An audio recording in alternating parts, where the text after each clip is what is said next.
पाकिस्तान मथां world bank जो केतिरो कर्ज़ आहे? अरबें डॉलर आख़िर विया केॾांहुं? 2015 खां 2013 ताईं मुकमल हक़ीक़त ॾिसण लाइ असां सां जुड़िया रहो। अस्सलाम वालेकुम नाज़रीन, आऊं आहियां GM खोखर मां ॾिसी रहिया आहियो FIR डिजिटल।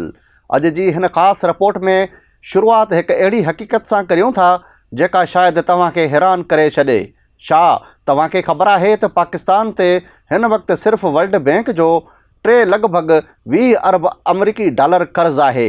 जेकॾहिं उनखे पाकिस्तान जी आबादी ते विरहायो वञे त अंदाज़े तौर ते हर पाकिस्तानी जे हिसे में सिर्फ़ु वर्ल्ड बैंक जो ई लॻभॻि 84 अमरीकी डॉलर यानी अटकल 24,000 पाकिस्तानी रुपयनि जे बराबरि कर्ज़ अचे थो।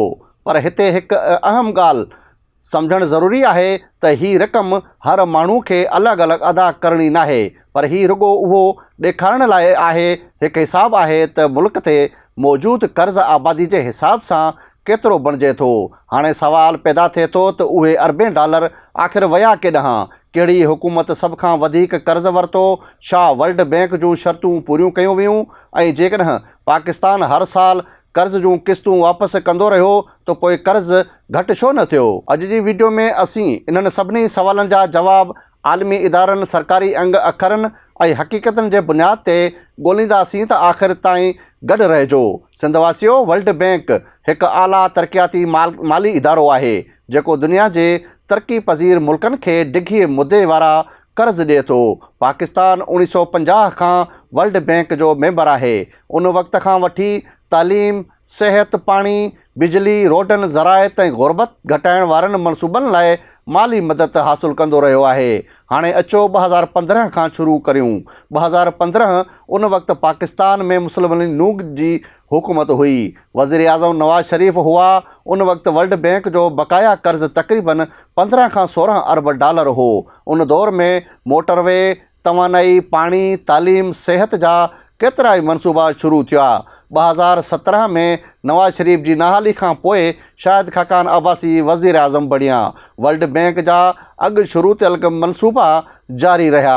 2018 में आम चूंडनि खां पोइ इमरान ख़ान वज़ीर आज़म बणिया। हिन वक़्तु पाकिस्तान खे माली बहरान, दरामदनि में वाध ऐं परॾेही मटासटा जी खोट जहिड़ा मसइला दरपेश हुआ।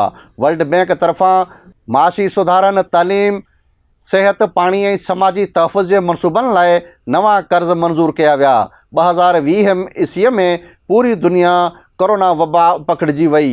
पाकिस्तान खे बि हंगामी माली मदद जी ज़रूरत पई। वर्ल्ड बैंक सिहत, वैक्सीन, इस्पतालनि ऐं ग़ुर्बत ख़ानदाननि जी मदद लाइ अरबें डॉलरनि जी इमदाद ऐं कर्ज़ फ़राहम कया। 2022 में पाकिस्तान जी तारीख़ जी बदतरीन ॿोॾ आई। मुल्क जो वॾो हिसो पाणी हेठि अची वियो। उन वक़्तु वज़ीर आज़म शहबाज़ शरीफ़ हुआ। वर्ल्ड बैंक घरनि जी तामीर, रोडनि जी बहाली, ज़राइत ऐं ॿोॾ मुतासिरनि इलाइक़नि जी मदद लाइ वॾी माली मदद ॾिनी।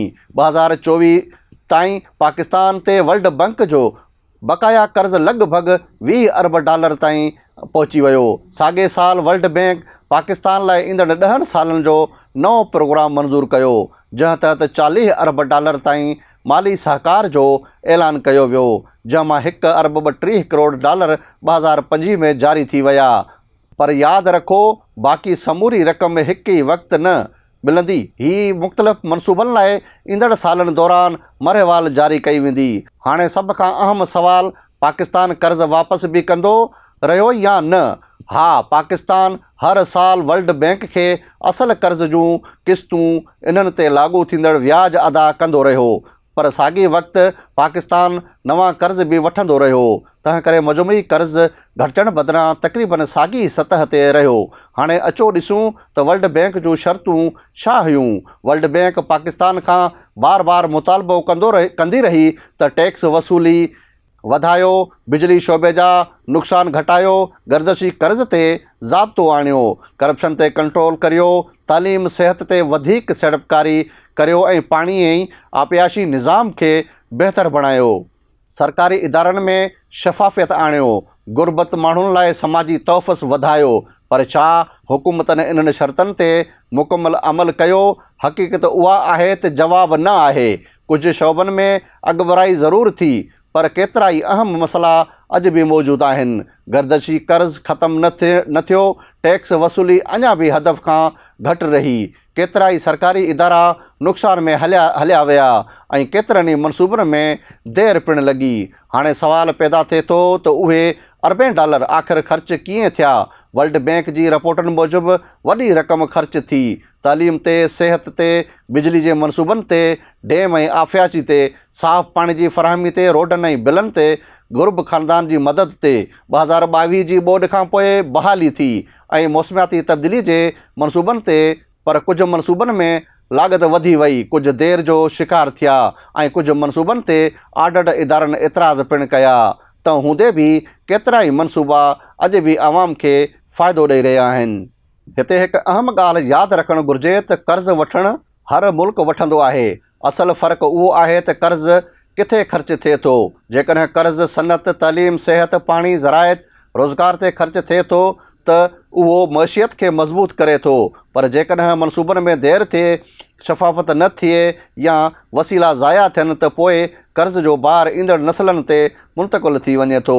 अॼु पाकिस्तान खे सिर्फ़ु कर्ज़ वठणु पर अहिड़ी मइशियत ठाहिण जी ज़रूरत आहे जेका वधीक दरामद बरामद करे, वधीक रोज़गार पैदा करे, आहिस्ते आहिस्ते कर्ज़नि ते भारण घटाए। आख़िर में तव्हां खां हिकु सवाल कंदासीं त तव्हांजी नज़र में पाकिस्तान खे वधीक कर्ज़ वठणु घुरिजनि या पहिरें मौजूदा कर्ज़नि खे घटाइण ते ध्यानु घुरिजे। पंहिंजी राय कमेंट्स में ॾिजो ऐं असांजे चैनल यूट्यूब खे सब्सक्राइब कयो, फेसबुक खे फॉलो करणु न विसारींदो। ख़ुदा हाफ़िज़।